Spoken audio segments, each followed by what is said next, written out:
Hola amigos, ¿qué tal? Bienvenidos como siempre a mi blog. Este ambiente desolado corresponde a la Universidad Politécnica de Valencia, en la cual me refugio hoy con la intención de hablaros sobre la película yo creo más adecuada para un ambiente desolado, que es el último film, el que llamado film póstumo de el cineasta húngaro Béla Tarr. Cineasta, dicen que de culto, no sé si será de culto para mí. En cualquier caso debo reconocer que El caballo de Turín, esa última película, que por cierto disponéis de ella en YouTube y no es nada difícil de encontrar, ya digo, es la película que me dispongo a comentar y la que verdaderamente más me ha impresionado de las que he visto de este director, que insisto, es un director tan interesante y tan de culto y tan de algunos fanáticos como difícil y con una obra, no voy a decir abstrusa porque eso me parece despectivo, pero sí una obra muy alejada de eso a lo que estamos acostumbrados a ver los aficionados al cine. Digo que es el ambiente desolado de la universidad, tiene algo que ver con la película, precisamente porque de Béla Tarr dice, por ejemplo, el filósofo Jacques Rancière, prestigioso filósofo que ha hablado mucho de Béla Tarr y con enorme fascinación por su cine. Rancière dice que Béla Tarr es el cineasta de la desolación por excelencia y del realismo más brutal que podemos imaginar. Y se me ocurre que no puede haber un día más adecuado para hablar de él, precisamente cuando acaba de sobrevenir una espantosa tragedia a la ciudad donde vivo, a Valencia y a sus alrededores, especialmente a sus alrededores, como es sabido, con una riada, una avenida de lluvias incontrolable que debería y que ha provocado unos daños terribles de los que hablaremos y sufrirán muchos conciudadanos durante años, y que creo que nos deberían hacer pensar hasta qué punto podemos realmente seguir soñando con un futuro mejor o no con un futuro apocalíptico, en tanto cuanto no seamos capaces de cambiar muchas de nuestras formas de vida, ¿no? Y en ese sentido, pues quizá venga bien preguntarse si el personaje clave de todo este speech, o uno de los personajes clave, que es el viejo que llega a la casa del viejo Osdolfer con un speech apocalíptico del que se ha hablado mucho y que es quizás lo que se ha convertido más famoso, más célebre entre los aficionados de esta película, va a terminar teniendo razón y diciendo que al ser humano no le espera más que la miseria y ser de alguna manera devorado por los lobos, volviendo a repetirse una y otra vez la misma historia de dominación y de violencia y de horror, ¿no? Bueno, pues me parece un buen momento en este escenario desolado de la universidad para planteárnoslo. Os hablo primero, antes de hablar del caballo de Turín, os hablo del cineasta, del personaje. Bueno, Béla Tarr tiene dos épocas. Como director ya murió hace algún tiempo, no demasiado, pero bueno, él tiene un periodo largo de cinematografía. En cualquier caso, me parece especialmente interesante que pues nos refiramos sobre todo a las dos épocas que le suelen caracterizar. Hay una época de películas, creo que tiene 8 o 9 películas, tiene unas cuantas anteriores a la caída del muro de Berlín y luego las posteriores. Podríamos hablar, o se suele hablar, de un Béla Tarr, hay que tener en cuenta que es húngaro, un Béla Tarr que es un cineasta indignado ante la evidencia de que el postestalinismo, la burocratización del sistema supuestamente comunista, ha terminado generando una distancia brutal entre el sistema y los burócratas del sistema y las verdaderas necesidades de los seres humanos, de los cuales se supone que debería cuidar el comunismo, cosa que evidentemente no hizo, y de ahí nace la indignación. Tened en cuenta también acontecimientos de Hungría contra el estalinismo y tal. De ahí nace la indignación del autor, ¿no?, del artista. Y luego hay una época que podríamos definir como posterior, o ubicar en el tiempo como posterior a la caída de Berlín, en la cual un Béla Tarr igualmente pesimista va a intentar explicarnos, o va a partir de la evidencia de que unas viejas cárceles han sido sustituidas por otras, las cárceles de la burocracia y del estalinismo y demás. están siendo sustituidas por las del capitalismo, en el cual la libertad se hace imposible ante la evidencia de la pobreza de muchos, ¿no? Es muy interesante lo del tema del poscomunismo, porque como de alguna manera con la caída del muro se rompen algunas de las viejas ilusiones del marxismo más inspirado en la filosofía de la historia, ese discurso o ese lenguaje racional en el tiempo por el cual el ser humano, a través de la lucha y de los conflictos y de la razón, va a terminar por conquistar la libertad e imponer la razón en el mundo. Ese modelo decimonónico, yo creo que en el cine de Bélatar, que insisto es un cine del poscomunismo, es decir, de la ruptura de un viejo sueño que estaba carcomido y polvoriento mucho tiempo antes, de alguna manera se termina de romper.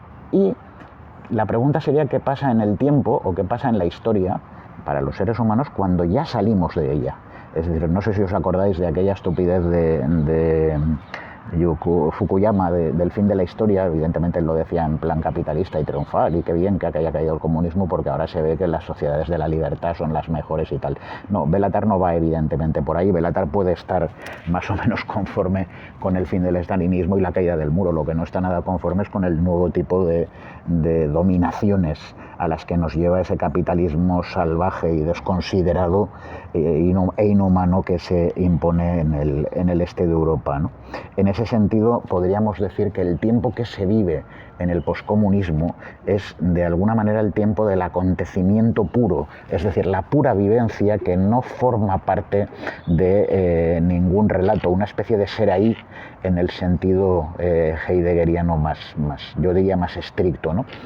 Bueno, es importante entender, puesto que hablamos del cine, que nos tenemos que alejar completamente del mainstream. Es decir, a mí me parece muy bien que uno vea películas de alto consumo y con relatos muy seguibles y todo ese tipo de cosas, pero creo que el buen espectador no debe marginar otras alternativas, lo que llamaría algún experto en el tema alternativas al llamado modo de representación institucional, que es el que se ha impuesto prácticamente desde el cine mudo, en el cual hay unas cláusulas de relato bastante establecidas, y a partir de ahí, incluso cuando viene a romperlas alguien del tipo Tarantino, lo hace en el fondo desde un modelo muy mainstream, ¿no? Es decir, no sé cómo decirle, muy pensado para el consumo del gran público, lo cual no quiere decir que no haya magnífico cine, ¿no?, de ese tipo, pero creo que es bueno abrir la mente a otros modelos, sobre todo cuando uno ha visto mucho cine. No sé si esto es vanguardia, yo creo que ahí el término es peligroso. Lo del cine de autor, bueno, pues igual se pueda plantear, ¿no? En cualquier caso, lo que tenemos que tener en cuenta es que estamos ante otro tipo de lenguaje cinematográfico, y eso puede a veces ser inquietante y hasta desesperante, ¿no? Bien, yo creo que es muy importante tener claro dos cosas. Primero, Bélatar no es del todo cierto que quiera hacer una especie de relato del apocalipsis o del fin de los tiempos o crear una especie de distopía. Puede parecerlo, pero no van por ahí los tiros. Puede parecerlo por sus escenarios desolados, ¿no? Pero no van por ahí los tiros. Tampoco quiere hacer buenas fotos, a pesar de que sus fotogramas son maravillosos, ya lo digo, y especialmente en El caballo de Turín hay imágenes para la historia del cine, en mi opinión, brutales. Pero tampoco va de eso, ¿no? Lo que pretende Bélatar, y además esto es explícito, lo dice, es explicar la realidad tal como los hombres la viven. Es decir, no se trata a mí me gustaría poner un símil, no se trata de reflejo una batalla. Vamos a suponer que yo lo que quiero es mostrar una batalla, ¿no? No la reflejo desde arriba ni desde planos que me permitan de alguna manera ver el tablero de ajedrez, sino que más bien la transmito completamente desde dentro, es decir, desde las vivencias de esos soldados que están ahí en el sudor, en el barro, en el dolor y en la muerte, ¿no? Bueno, pues yo creo que Bélatar hace lo mismo, pero no en una guerra, que no deja de ser un acontecimiento épico, ¿no?, o trágico, lo que queráis, sino en algo que podría ser la vida cotidiana, una vida cotidiana que corresponde a escenarios devastados, de una enorme precariedad y de una enorme pobreza, pero vida cotidiana, esa es su materia prima, ¿no? Es terriblemente minimalista, no vemos argucias técnicas ni artificios, o al menos yo desde luego no los identifico. Al final las vicisitudes que interesan son las de lo cotidiano, y los personajes pues son marginados, son excluidos, son personas que viven claramente instaladas en la desesperanza, no han ido a caer recientemente en ella, es decir, se alimentan ya de ella prácticamente, o la desesperanza se alimenta de las carnes de esos infortunados, ¿no? Insisto que no se debe entender como un cine del apocalipsis, aunque algunas veces se ha dicho. Yo ni siquiera estoy seguro que se haya de hablar de Béla Tarr como un nihilista, ¿no? Porque es verdad que lo que pretende no es retratar una problemática social al estilo Ken Loach para criticarla, pero yo creo que va algo más allá o más acá de lo que definimos como nihilismo. A mí me parece, intento también entender lo que dice Jacques Rancière de Béla Tarr y lo que dice el propio Béla Tarr de su propio cine, ¿no? A mí me parece que se trata de describir o de descubrir, el cine en ese sentido sería una forma de conocimiento, ¿no? Y de investigación. Se trataría de descubrir verdades esenciales. Y él dice en algún momento cósmicas. Es de alguna manera como decir, en el microcosmos de esta mesa en la cual estoy ahora mismo con estas gafas y este bolígrafo de 4 colores, de alguna manera en esas pequeñas cosas está la lógica misma del cosmos, aunque sea en todo su sinsentido, ¿no? Esa es un poco la trascendencia, entre comillas, de este cine tan de la inmanencia, tan de la cotidianidad, tan de la materia, tan sujeto a la tierra como es el de Béla Tarr, ¿no? Es muy importante que huyamos también de la obsesión por el acontecimiento, que es algo absolutamente imprescindible en el cine clásico o en el llamado modo de representación institucional. Los personajes de las películas normales, vamos a decirlo, se definen por sus actos, por sus proyectos, por la manera en que, ¿cómo lo diría?, la manera en que construimos nuestras propias vidas y sufrimos accidentes, etcétera, etcétera. No. Nosotros en realidad, cada uno de nosotros, cada uno de los personajes de una película de Béla Tarr, es algo así como el resultado del espacio y el tiempo. Ellos son los verdaderos protagonistas. Ellos nos construyen, nos introducen en la escena y nos destruyen o nos sacan de ella. De alguna manera olemos el lugar, el escenario, ¿cómo lo diría? El espacio, por muy abierto que sea, en Béla Tarr es una prisión, o es lo que marca los límites de lo que somos, y somos producto del espacio, y el tiempo no es aquello de lo que nos servimos para realizar y contra lo que luchamos para realizar nuestros proyectos. El espacio y el tiempo nos realiza a nosotros. Yo sé que esto es complicado de entender, pero intento hacer un poco más comprensible a un cineasta tan complicado, ¿no? En ese sentido, por eso digo que de alguna manera olemos al lugar. Y es muy importante, por relacionarlo con algún otro cine, con alguna otra película, es muy importante pensar en ese tipo de películas de las cuales salimos un tanto desencantados, o no lo sé, porque nos han contado una historia que aparentemente es un buen guión y sin embargo no terminamos de creérnosla. Y no terminamos de creérnosla porque los personajes no arrastran las miasmas del espacio pantanoso o desértico o nevado en el cual viven. La nieve, el desierto, el pantano pueden ser un problema o un accidente contra el que luchar, pero tú debes, y eso es Béla Tarr, tú debes ser hijo de ese desierto, debes oler al desierto, debes de alguna manera ser arena, estar impregnado hasta las trancas, hasta las vísceras de esa arena o de esos pantanos.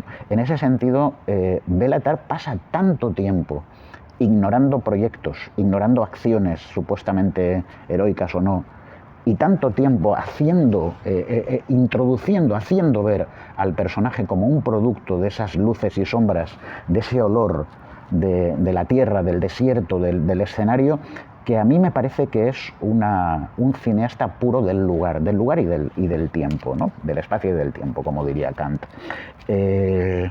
Bueno, respecto a la historia de la película, ya que hablo del relato, bueno, pues si no lo habéis visto es muy sencillo, es decir, son 2 horas y media en las que, como se suele decir, cuando una película nos aburre no pasa nada, y a mí me parece que eso es lo que la hace tremendamente fascinante. Yo tengo que reconocer que a mí, antes de El caballo de Turín, había visto alguna película, me cuesta mucho meterme en Satan Tango, que es la gran película, según dicen, de Belatar. Me gustó bastante las armonías de Vermister, creo que he visto alguna más, pero tengo que reconocer que cuando vi el caballo de Turín me fascinó absolutamente. Es una película que me atrapó, me sedujo a todos los efectos.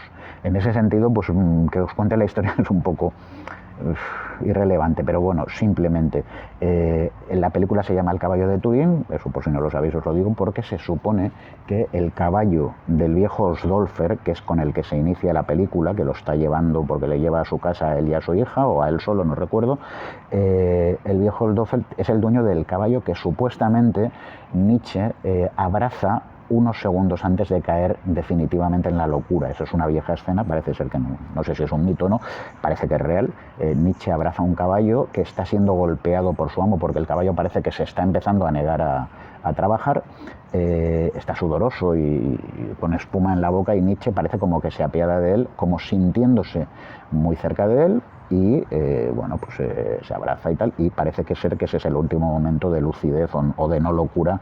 Ya después de ella cayó definitivamente y pasó el resto de su vida en un hospital completamente enloquecido, pues por los efectos cerebrales de la sífilis, etcétera. Es muy célebre la famosa frase que dicen que dijo cuando estaba abrazando el caballo, que dice perdona mamá, he sido un tonto. Bueno, es interesante. Lo que a mí me parece un rasgo de, no sé decirlo, sí, casi una humorada de Belatar es decir, bueno, pues yo voy a hablar del caballo y de lo que pasa después, ¿no? Bien, el caballo lleva al viejo Osdolfer hasta su casa y nos encontramos un escenario absolutamente devastado. La música es terrible, la música es terriblemente insistente y pienso que es la que le va, pero es difícil de soportar, pero es la que le va. Y el resto de la película nos encontramos básicamente al viejo Osdolfer en sus quehaceres, sobreviviendo a duras penas en medio de un viento espantoso, en un escenario desolado, en una vieja casa donde están en la cuadra el caballo y en la casa la hija que le calculamos 20 años o algo así, la hija del viejo, que le ayuda, y bueno, pues de vez en cuando comen patatas. A mí la hija me fascina absolutamente, parece imposible que me fascine un personaje que no llega ni a hablar ni a entonar palabra, no recuerdo ni siquiera cómo se llama. Hay un momento en que aparece en un grupo, no recuerdo si son gitanos, titiriteros, alguien que parece que va de viaje y que dicen que se van a América y que de alguna manera tientan a la niña por llevársela. La chica decide no ir y quedarse con el viejo. Y luego hay otra escena, empiezan bebiendo del pozo y tal, y luego le proponen irse y ella no se va. Y luego hay otra escena fundamental en la película y muy recordada, en la que aparece un viejo vecino que le pide palinka, que es un aguardiente, al viejo Osdolfer, ¿no? Y le suelta un famoso discurso. Digo famoso porque entre nosotros los del gremio filosófico ha trascendido bastante, ¿no? Y hemos discutido sobre eso, ahora os diré mi opinión, ¿no? Pero desde luego merece la pena, ¿no? Lo que pasa al final es que ven que ya no hay esperanza en ese lugar, apenas comen patatas, y el caballo, que es del que dependen y el que carga de alguna manera con toda la vida de los Osdolfer, no, parece ser que se niega a comer. Deciden marcharse, pero tienen que volver porque la tormenta les atrapa y les impide continuar. De alguna manera se nos está transmitiendo la idea de que no hay esperanza de cambio, que nadamos en el mar de la inutilidad y que aquello de la Biblia de la tierra prometida es completamente falso. En fin, estas son, yo diría, las ideas generales que podemos dar en torno a Belatar y el caballo de Turín. A mí me gustaría hacer algún comentario respecto a la mirada que sobre Belatar y en especial sobre el caballo de Turín proyecta Jacques Rancière, que sin duda alguna es uno de los filósofos más relevantes y de mis preferidos, afortunadamente todavía con vida, ¿no? Rancière dice que hay dos tipos de películas, entendiendo que la película siempre responde a una mirada. Habría una mirada relativa en la cual todo lo que vemos, lo visible, que dice Rancière, estaría al servicio de un relato, mientras que, por otro lado, estaría la mirada absoluta, en la cual lo que viene a decir, y esto es lo difícil porque este es el cine de Belatar, lo visible crea de alguna manera sus propios efectos, y lo visible es el espacio y el tiempo y lo que el espacio y el tiempo contienen, ¿no? Y lo que proponen. Y de alguna manera todo y nosotros también ese efecto del espacio y del tiempo. Esa mirada evidentemente es mucho más difícil, porque ahí el espacio y el tiempo no son instrumentos de la realización de nuestros planes o accidentes que pueden perturbarnos. No, son los que de alguna manera producen la acción, y eso es complicado. Es un cine en ese sentido, se podría decir metafísico. Yo, sin embargo, creo que lo que es terriblemente sensorial, en el sentido, y tremendamente material, en el sentido de que la realidad no son nuestros planes, ni nuestros proyectos, ni nuestros actos, ni nuestra biografía. La realidad es aquello que crean el espacio y el tiempo. Es un cine de una tremenda inmanencia. Si lo contrario, lo antónimo de inmanencia es trascendencia, se podría decir que aquí toda forma de trascendencia desaparece por completo, porque lo que nos invita a pensar el cine de Bélatar es que estamos aquí sin ningún sentido y por nada, ¿no? O a lo mejor habría que decirlo de otra manera: precisamente porque no hay trascendencia, la inmanencia está en este bolígrafo, o en esta mesa, o en estas gafas, o en el pedazo, en el recorte de espacio cotidiano más insignificante, ¿no? Sería una manera diferente. Acabar con la trascendencia sería una manera diferente de proyectar o de plantear la idea de lo trascendente a partir de la inmanencia, ¿no? De alguna manera se podría decir, esto lo dice Rancière, que estamos ante el culmen del realismo, una especie de realismo absoluto, ¿no? Es decir, si cada objeto es de alguna manera trascendente, precisamente a partir de su inmanencia, lo que debemos entender es que a lo mejor el gran problema de la humanidad es cómo hacemos para hacer soportable esta experiencia del vacío, del sinsentido, al cual nos vemos abocados en cada segundo de nuestra existencia, ¿no? Y a lo mejor lo que deberíamos plantearnos, ahora que hablamos de cine mainstream y todas estas cosas, deberíamos plantearnos hasta qué punto todo lo que consumimos son opiáceos para distraernos de esa experiencia esencial, que es por definición una experiencia angustiosa. Y sí, yo veo más a Heidegger, que si lo estáis suponiendo alguno que esté muy leído en filosofía, estoy pensando más en Heidegger que en Nietzsche, ¿no? Por más que Nietzsche sea supuestamente un poco como lo diría, el hilo conductor de esta película, o el desencadenante de toda la escena. Ya para acabar, os juro que no voy a ser más insistente. Sí que me gustaría comentar algunas cosas respecto a la película, ¿no? Quedaos mucho con el tema de los planos secuencia. Prácticamente no hay montaje, hay un plano secuencia, eso sí, muy cuidado, con escenarios muy cuidados, con una coreografía de enseres y personajes, yo diría, tremendamente pensada. Por supuesto, trabajan en blanco y negro, la fotografía es brutal, a mí me parece magistral, maravillosa, y luego me llama mucho la atención la música. Se hace difícilmente soportable, ya os lo digo, pero es la música que tiene sentido, eso no tengo ninguna duda, dentro de la lógica. Lo otro sería eliminar la música, pero bueno, Bélatar creía que debía estar. Bueno, fijaos mucho también en cómo retrata con enorme interés los rostros, los pliegues de los rostros, los cuerpos. Es un cineasta muy de los cuerpos, no sé, los pies, cuando alguien se quita los pantalones, sus piernas, sus arrugas. Es muy importante el juego de luces y sombras, tiene un papel fundamental el tema de los silencios, y sobre todo a mí me parece que en el cine de Bélatar la localización es fundamental, es decir, el espacio tiene sentido en la medida en que está localizado, ¿no? Bien, además está bien localizado, además, y sobre todo es que son escenarios devastados. Hay quien dice que son los escenarios devastados del fin del muro, de la caída del muro, del fin del comunismo y de la esperanza revolucionaria y demás. Y hay quien dice que son los escenarios del fin de la historia. En fin, esto es muy opinable y podéis determinarlo cuando veáis la película. Un último comentario con respecto a eso que siempre parece que nos preocupa mucho a los filósofos, que es la aparición del viejo en la casa del viejo Oldoffer. Aparece el viejo pidiendo palinka, se sienta, le da unas monedas al viejo cuando le da el palinka, y antes de llevárselo en un bolsillo y beberlo, me parece muy interesante el momento en que el viejo sale y se le ve por la ventana mientras lo está mirando a la chica. El viejo pega además un lingotazo del Palinka y sigue caminando en medio de esa devastación del viento y la tempestad, ¿no? Y antes de eso le suelta un speech, de un discurso muy filosófico de 5 o 6 minutos que te deja flipado. Eso es la realidad. Recuerdo la primera vez que lo vi. Hay quien podría jugar con la idea de que ese viejo es Nietzsche, y que si Nietzsche está al inicio de la película, aunque no aparezca, pero suponemos que ha estado ahí, es una ausencia además, porque la película se llama El caballo de Turín por eso, sin ninguna duda, ¿no? Eso es un tópico filosófico, el caballo de Turín, que es lo último que vio Nietzsche, ¿no? Y podemos decir que Nietzsche viene ahí. Eso lo dicen algunos, yo no acabo de verlo, aunque es verdad que en algunos aspectos puede recordar a discursos que reconocemos en las lecturas del autor de Zaratustra, ¿no? Bien, pues es evidente que Dios ha muerto, eso el tipo lo tiene clarísimo, y que la religión es una puñetera mentira, ¿no? Y que no ha servido más que para oprimirnos, pero eso casi que es lo de menos de todo lo que dice el viejo del Palinka, ¿no?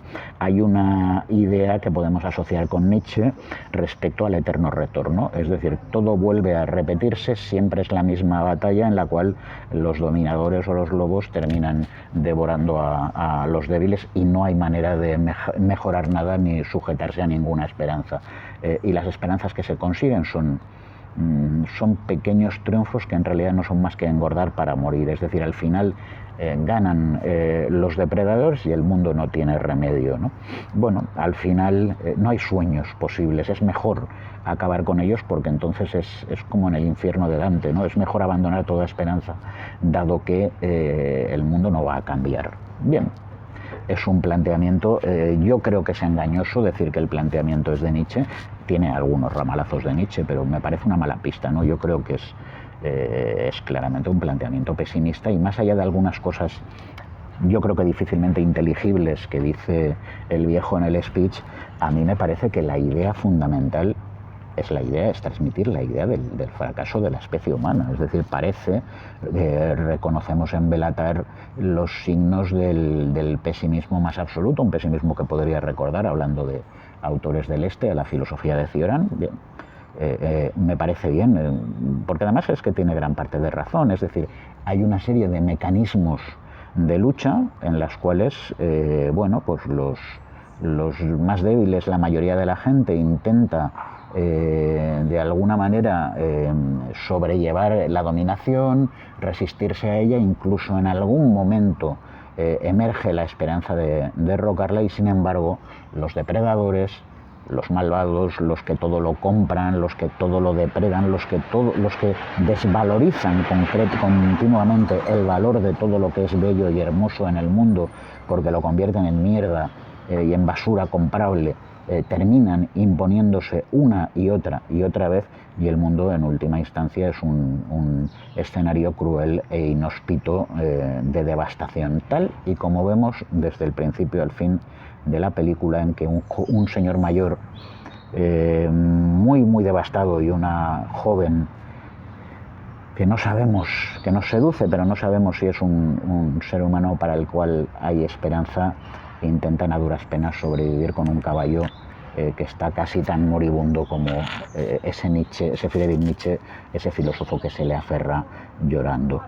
Esperemos que Valencia salga de esta catástrofe, y que veáis en algún momento en que estéis de buen humor El caballo de Turín, porque es una película absolutamente hipnótica. Gracias.